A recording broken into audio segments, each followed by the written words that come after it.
ఒక పార్టీ ఆవిర్భావ దినోత్సవానికి గన్నవరం నియోజకవర్గం నుంచి సూర్యవతి గారు రావడం జరిగింది. వీర మహిళ, మన జనసేన పార్టీ వీర మహిళ గారు. ఈరోజు మా మేడం గారు మాటలను తెలుసుకుందాం. మేడం, ఈరోజు మీరు ఇక్కడికి రావడానికి కారణం? అందరికీ నమస్కారం అండి. నా పేరు సింగవరం సూర్యవతి. గన్నవరం నియోజకవర్గం టీం అండి. మేమందరం ఇక్కడికి మన పవన్ కళ్యాణ్ గారి పిఠాపురం మా పుట్టింటికి వచ్చినంత ఆనందంగా ఉంది. ఇప్పుడు ఆవిర్భావ దినోత్సవం గురించి అని మేమందరం వచ్చాం ఆనందంగా. మేము జనాలకి ప్రతి ఒక్కటి చేస్తామని చెప్పేసి మేము ఏ మాట మీద అయితే నిలబెట్టామో ఆ మాట మీద అన్నీ చేస్తున్నాము.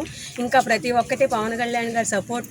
మేము వీర మహిళలు కానీ, జనసేన నాయకులు కానీ, జనసేన మొత్తం కార్యకర్తలు కానీ మొత్తం అందరూ కలిపి సపోర్ట్గా ఉండి చేయ కలిస్తే జనసేన అన్నట్టుగా మేమందరం కూడా సపోర్ట్ చేసుకుంటూ మేము కూటమి ప్రభుత్వాన్ని మేము ఎదరికి తీసుకొస్తామని చెప్పేసి కోరుకుంటున్నాం. ఈరోజు సాయంత్రం మీటింగ్ జరుగుతుంది.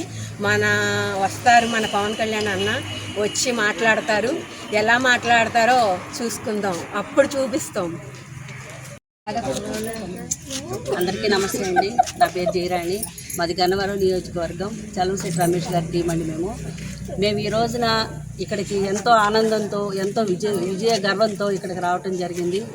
గతంలో ఇక్కడే అవమానానికి గురైన పవన్ కళ్యాణ్ గారు ఈ రోజున అదే పిఠాపురంలో ఈరోజు విజయకేతనం ఎగరేస్తూ ఈరోజు జన సునామీని మేము చూడబోతున్నాం అండి.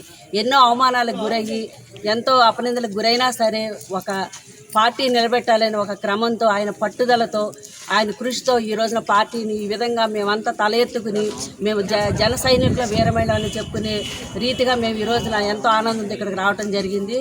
అట్లాగే భవిష్యత్తులో కూడా మున్ముందుకు మా పార్టీ నడిపించుకుంటూ ఇంకా ఎంతో ఉన్నత స్థాయికి ఒక సీఎం స్థితిలో మేము చూడాలని మేము అందరం ఆశపడుతున్నాము. అదే దిశగా మేము మా నాయకులు, మా అధినాయకులు చెప్పిన విధంగా మేము నడుచుకుంటూ ఆయన